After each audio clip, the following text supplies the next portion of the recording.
pertanyaan yang pertama dari Baik, Ibu Sastri dari nasabah kami di Bengkulu. Pertanyaannya adalah bagaimana Ustadz menanggapi fenomena YouTuber yang bersedekah membantu orang lain dengan dijadikannya konten. Jadi bagaimana hukumnya dalam Islam? Ya, jadi YouTuber yang mendapatkan income bersedekah membantu orang lain, itu maksudnya. Silakan Ustaz, Abdul Somad bisa langsung dijawab. Hukum dasar muamalah dalam Islam beda dengan hukum dasar ibadah. Hukum dasar muamalah interaksi sosial dalam Islam al-aslu fil asya al-ibahah. Hukum dasar, hukum asalnya ibahah, boleh, mubah. Segala aktivitas kita ini hukum asalnya mubah, boleh. Kapan dia menjadi haram? Ketika ada unsur yang menyebabkan dia jatuh kepada haram. Misalnya ada unsur tipunya. Dibuat satu konten menolong orang, dikumpulkan uang orang banyak, tidak ada transparansi, kita tidak tahu uang itu pergi kemana. Dan di Indonesia ada undang-undang yang bisa mengelola uang masyarakat, itu adalah lembaga yang diizinkan oleh pemerintah. Maka kalau ada seseorang mengelola uang masyarakat sendiri, maka dia bisa dijatuhi hukuman. Oleh sebab itu, kalau tidak ada dasar secara hukum negara, tidak pula ada dasar agama, melanggar hukum syariat Islam, maka dia jatuh kepada haram. Adapun orang yang mengumpulkan uang masyarakat, belas kasihan masyarakat, lalu kemudian dia serahkan, dia hanya sekedar pengumpul, menjadi jembatan. Kami misalnya di Pekanbaru, ada orang yang kaya, yang sibuk sampai tidak pernah ketemu orang miskin. Tapi ada pula orang miskin susah melarat, saking susahnya tidak bisa ketemu dengan orang kaya. Maka mesti ada jembatan. Untuk menjembatan ini kami buatlah sebuah lembaga namanya Tabung Wakaf Umat. Tabung Wakaf Umat menampung sedekah wakaf umat, lalu kami serahkan. Ada transparansi. Tidak dikelola orang per orang. Berisi 35 orang. Terdiri daripada ustadz dan jamaah dari berbagai macam latar belakang, punya program pendidikan, program ibadah, program ekonomi, program sosial. Bisa diaudit. Kalau masyarakat tidak percaya, kirimkan auditor. Bisa diaudit. Dan terdaftar di Menhukham, Kemenhukham, Akta Notaris. Jadi secara hukum negara legal, dan secara hukum agama juga, dia sebagai lembaga wakaf, infak, sedekah yang menyalurkan uang umat. Dan kita tak ada tipu-tipu. Nah, bila terjadi penipuan, maka secara hukum fikih haram, masyarakat mengadu kepada pemerintah, nanti kemudian Bapak polisi menangkap, dituntut oleh jaksa, Pak Hakim mempertimbangkan dijatuhkan hukuman untuk memberikan efek jera kalau terjadi penipuan. Tapi kalau tidak, maka ini motivasi bagi umat. Apalagi YouTuber yang isinya sampah, yang tidak ada pesan akhlak, tapi banyak follower, banyak penonton. Kita tidak tahu apa yang dicari sebenarnya.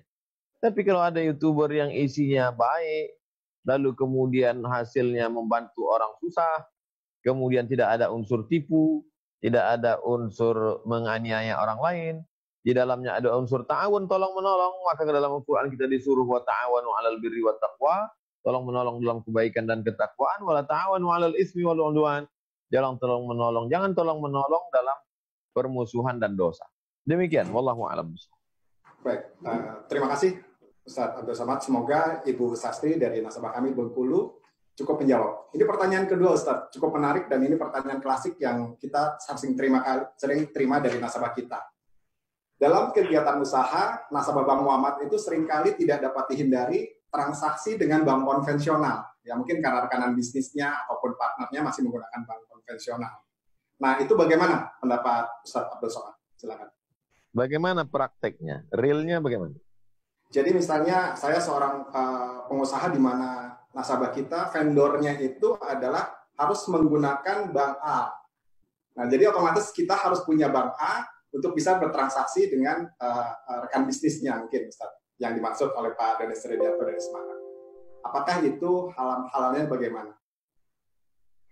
Kalau bank konvensional itu hanya sebagai jembatan alat transaksi, mentransaksi uang menggunakan bank konvensional, karena tidak memungkinkan.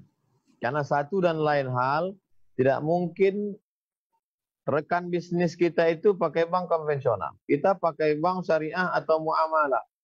Kemudian tidak memungkinkan secara administrasi. Mau tidak mau, suka tidak suka, kita mesti buka rekening konvensional hanya untuk transfer saja. Tak masalah, karena dia sebagai alat. Lalu kemudian kalau ada bunganya, di bunganya tidak boleh diambil, dimanfaatkan.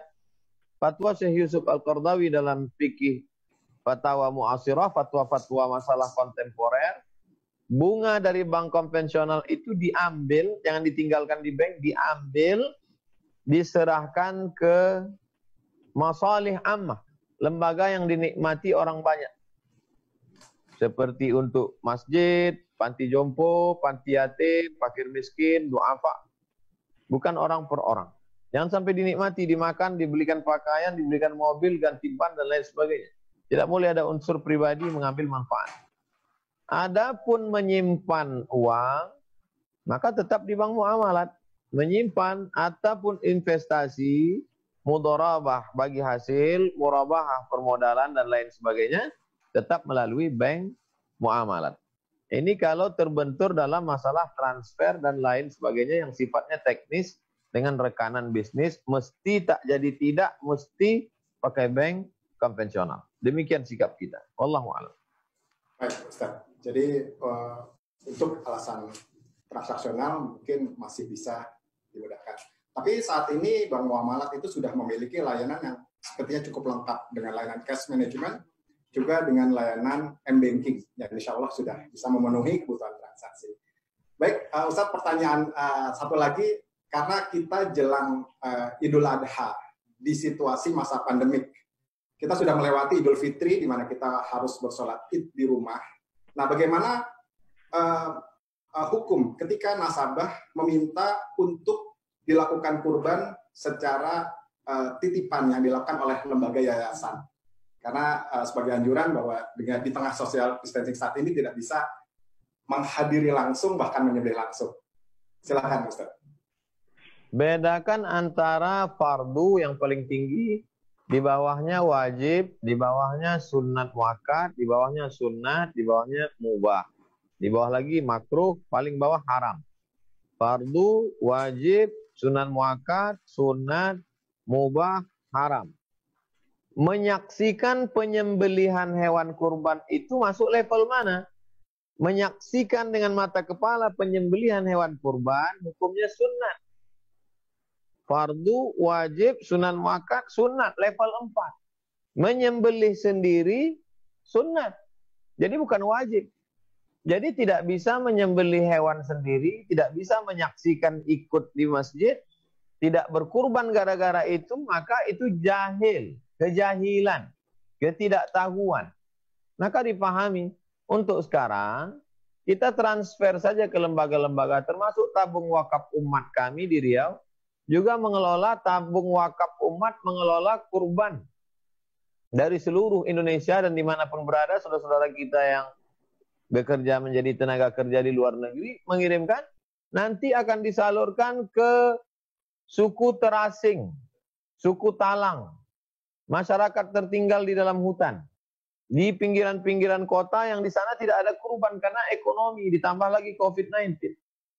Tapi saya tidak menyaksikannya, saya tidak motong, saya tidak membagi, pahalanya sampai.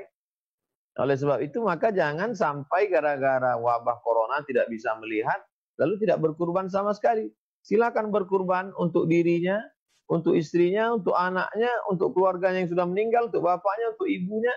Kalau perlu satu sapi, dia, istrinya, anaknya, menantunya, cucunya, almarhum ayahnya, almarhum ibunya. Untuk 7 orang. Serahkan 1 ekor sapi, disembelih oleh lembaga yang terpercaya amanah, dikirimkan ke perkampungan, lebih bermakna. Ini masalah Idul Adha pada wabah COVID-19, tidak bisa melihat, tidak bisa motong sendiri, kurbannya tetap sah, karena melihat dan motong sendiri itu hukumnya sunnah. Demikian. Baik. Alhamdulillah. Jadi sudah banyak lembaga yang bisa memanfaatkan untuk fasilitas pemotongan Insya Allah. kurban. Baik. Pertanyaan berikutnya dari Bontang, Ustadz, di mana kita dalam hal ini sudah hijrah, artinya memiliki rekening di bank muamalat. Bagaimana senantiasa kita istiqomah untuk tetap memiliki rekening di bank syariah, sementara anggapan bahwa bank syariah itu nggak ada beda bagi hasil antara dengan prinsip bunga. Jadi bagaimana kita tetap beristiqomah dalam hal ini, Ustaz?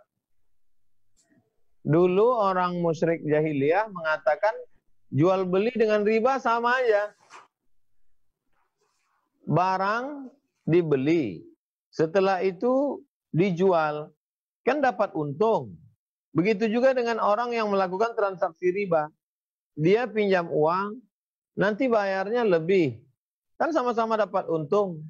Jadi pernyataan orang sekarang yang mengatakan bank konvensional dengan bank syariah, bank muamalat kan sama aja. Persis seperti ucapan orang jahiliyah dulu yang mengatakan jual beli dengan riba kan sama-sama dapat untung. Maka turunlah ayat wa ahallallahul bai'a wa harramar riba.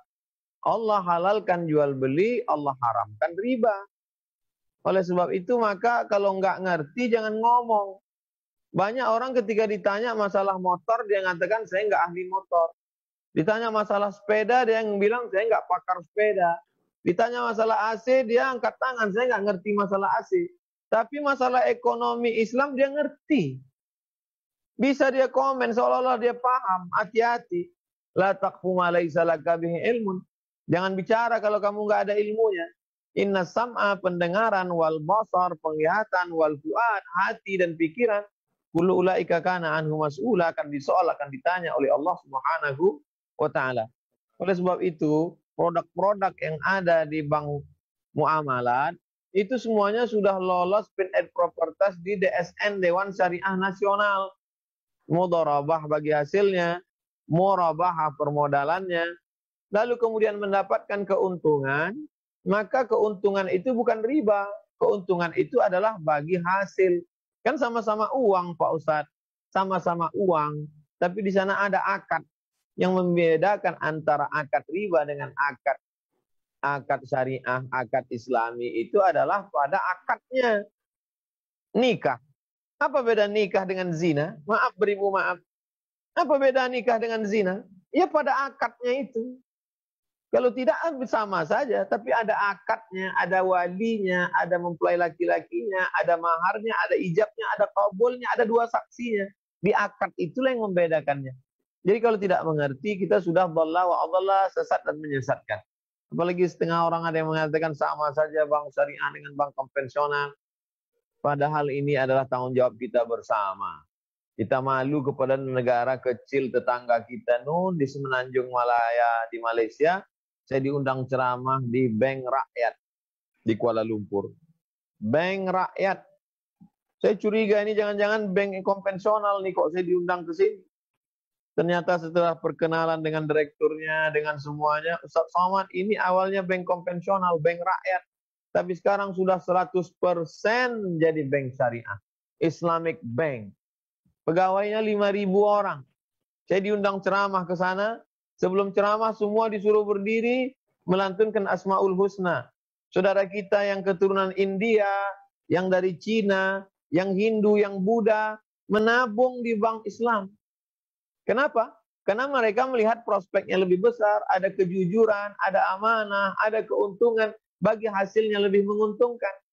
Bagi saudara kita yang tidak Islam, bagi mereka mana yang lebih menguntungkan? Di mana ada gula, di situ ada semut. Oleh sebab itu, kalau di sana yang bank konvensional bisa berubah menjadi bank Islam, kenapa kita yang dari awal pendiriannya sudah jadi bank Islam, kok malah kalah? Mestinya kita sudah maju beberapa langkah.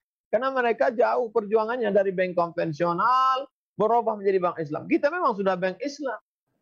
Oleh sebab itu amat sangat menyedihkan kalau negeri terbesar muslimnya, terbanyak jamaah umrohnya, tapi kemajuan bank syariahnya, bank muamalahnya Maka ini juga kesalahan dari para ustadz-ustadz, kurang mensosialisasikan.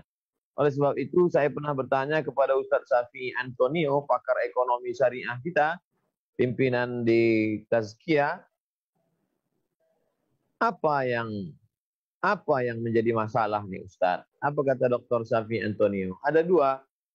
Yang pertama, support pemerintah. Yang kedua, iklan. Support pemerintah bukan tanggung jawab kita karena kita nggak ada kuasa. Itu pemerintah.